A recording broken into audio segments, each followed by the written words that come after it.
everybody, I'm Gabe. And I'm Cameron. And this week we're reviewing Prisoners. Prisoners is a 2013 movie directed by Denis Villeneuve, and it's all about a father, played by Hugh Jackman, and his quest to save his kidnapped daughter. Cam, Prisoners turned 10 years old today. You watched it this morning. Yep. I just gotta ask, what is the experience of watching a movie this dark that early in the morning, just to start your day off with? I told you this before. I wake up to far worse. I sleep through my nightmares, wake up to like an intense what's going on. So this is just a usual morning. Oh, yeah. Okay, so first impressions, what did you think of Prisoners? That was great. You've been hyping it up for the 2 years I've known you, and didn't disappoint at all. Nice. Yeah, Prisoners is a very important movie to me. It's not only one of my top 10 favorites, I honestly believe it's one of the top 10 greatest movies I've ever seen. And I think that one of the big reasons for that is performances. So let's start with Hugh Jackman.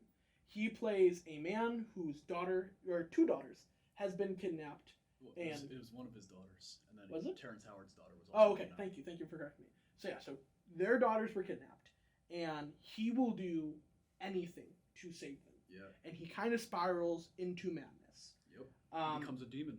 Yeah. What did you think of his performance? It was incredible. Like, I've always been a big Hugh Jackman fan, which I'm a little bit surprised I haven't seen the movie then, because many people think it's one of his best performances. And he plays the role perfectly.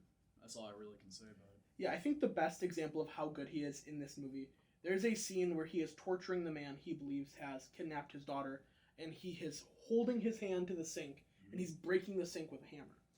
Hugh Jackman went so meta and so into this character that he wasn't actually supposed to break the sink. So when he is shattering stuff and water is shooting everywhere, and everyone who's in the scene with is freaking out. Yeah, I was about to say, Paul Dano looks like he was about to, am I allowed to say it? Poop himself. You are free to say that. Paul Dano genuinely said in the behind the scenes he thought Hugh Jackman was going to break his hand.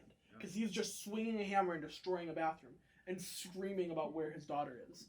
And the fact that Hugh Jackman was not nominated for Best Actor at the 86th Academy Awards when this movie was nominated, I think is horrendous. I think many things about this, like the critical reception of this was horrendous. It got good reviews, but I don't think this movie was nominated for any Oscars. It was nominated for Best Cinematography, and we're going to get to that, but it didn't even win it.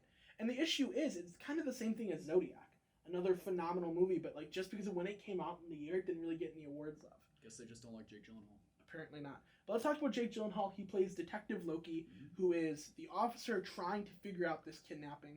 And Jake Gyllenhaal plays him really interesting. He added a twitch to his eyes, and he gave himself a bunch of fake tattoos, and he like really... Yeah, he's the one who picked the tattoos, too. Yeah. Like, he picked the design.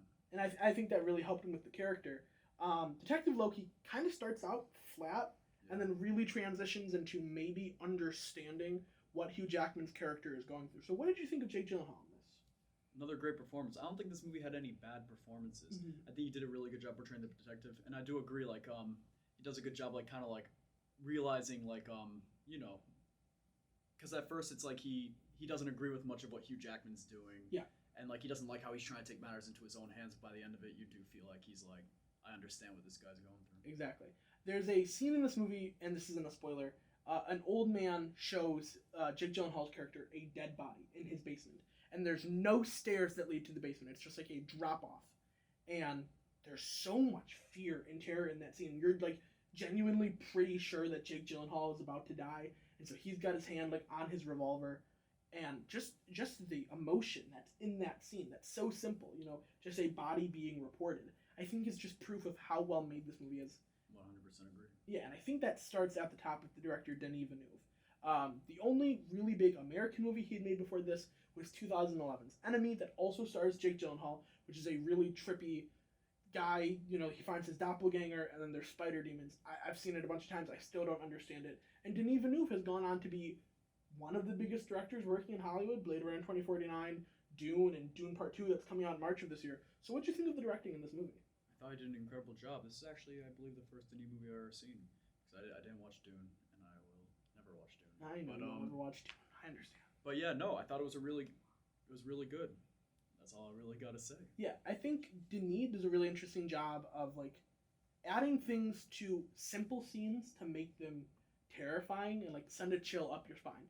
For example, there is a scene where Jake Gyllenhaal's character is investigating a home, and in the home, for some reason, there are big Tupperware bins full of snakes. Yeah. And a bunch of those bins start opening up. So he's investigating this home, and there's these huge snakes slithering around his ankles and like big close-ups on them, and just the way it's shot is so imposing. And like, I like snakes. I'm not even scared of them, and just chill up my spine because of that. And I like, if you were scared of snakes, I can't even imagine what that scene would be like for you. Yeah, luckily I'm not that scared of snakes either. But again, it's a very chilling scene. I think a thing that he did really good at was like there are so many like small details in this that all end up coming together at the end. So again, I think like a lot of those whodunits have that, so it's not like a very new thing. But I just thought he did a very good job with that component. Yeah, I think what's really cool is he like brings the theming of this movie into like the set direction and everything with it. For example, this movie, the big central theme of it is how grief is like a maze and we're all stuck in it. Yes. And all the serial killers and everyone who's around them are drawing mazes everywhere. It's on the walls, and like when you rewatch the movie, it's kind of impossible to not see how they're literally everywhere and how we're all trapped. Yeah. And I think that adds so much on rewatch. Like, this movie is a really good character drama, but more than that, there's a really like thematical study here that I think is just so interesting, and that comes from Denis' direction. Another part of this movie that shines, and this is the part that, like we said, was nominated for Best Academy Award, was for Best Cinematography, Roger Deakins, who is just one of my favorite cinematographers.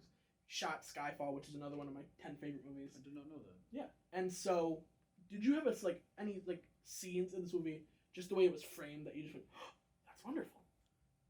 Not really. I'm gonna be honest. Like, it was this morning. No, that's totally fair. I should probably do a better job of my reviewing skills, looking out for stuff like that. But like, again, you can tell obviously it's a very well shot movie. But yeah, I wouldn't really. There weren't any scenes that I sprung that question on. It's okay. I think for me, and like I said, I've seen this movie like 10 plus times. This is your first time watching it, which means you just get to have more fun on rewatch. Yeah, so I was kind of stuck in the maze, as you were saying, during that, like trying to figure out what's going on, trying to figure out to get to the ending. Maybe after the second, third, fourth rewatch, because I will rewatch this movie a bunch of times because it's really good. Yeah. But yeah, this was just my first time. There's a shot in this movie where there's a girl bleeding to death in Jake Gyllenhaal's car, and he has been shot in the head. It like grazed past his skull, so blood is dripping all over him as he's trying to drive. And there's just a shot of his eyes as he's driving, with the red and blue lights from his police sirens enveloping him and like blood dripping down. Yeah. And it just like it's one of those scenes that like if you paused it, it'd be a horrendous piece of art, but like it truthfully is like a piece of art, and it does so much to convey so many emotions in just a small little thing. Speaking of conveying emotions, the score for this movie, it's really subtle, it's a little bit understated, but there's some moments where it's like it builds and it's really fraught. Did you notice that at all? Mostly, yeah. Okay. Like I said, it's really understated. Speaking of understated and doing a great job, last thing I want to say, Paul Dano. Paul Dano did an incredible job. He plays a disabled man who is the lead suspect in the disappearance of these girls. And he is unable to defend himself of the accusations against him because of his disability. And so Hugh Jackman takes it upon himself to torture him to get information of his daughters. And the stuff that Hugh Jackman does to his character is just straight up, it's absurd. Yeah. But like it is, I do wonder, like, if someone were to do that to someone's children in real life, what would happen? Yeah, you can never really know what you do until it happens to you, which God forbid it never does. Absolutely. But yeah, Paul Dano, there's so much pain in him. Did you pick up on that? Especially in the scene where he's locked in the shower? Yeah, because it turns out he's all, like, I don't know if we can spoil the movie, but, like, he's a victim himself. Yeah. Of the same thing that... Exactly. Am I allowed to say it? Go ahead. It came out 10 years ago. So, like, he's a victim himself of, like, all the things that Hugh Jackman's daughter is going through. And the last thing I want to, like, touch on is, so what did you think of that ending, last scene of the movie? The ending of this movie is... Do you think he hears the whistle? Yeah, so the ending of this movie is truthfully one of my favorite movie endings ever, where a character is trapped in a pit, and they're probably going to be buried alive and die. They find something they can use to call for help, and his daughter's whistle. Exactly, and no one knows whether or not anyone actually heard him, and it just fades to black. And he is trapped in that grief, and I just think that's incredible. Prisoners, I think, is a downright perfect movie, so you can probably predict my score. But before I say it, Cam, what are you giving Prisoners out of 10? I'd give it a 9 out of 10. From what you've told me about this movie, I don't see much wrong with it.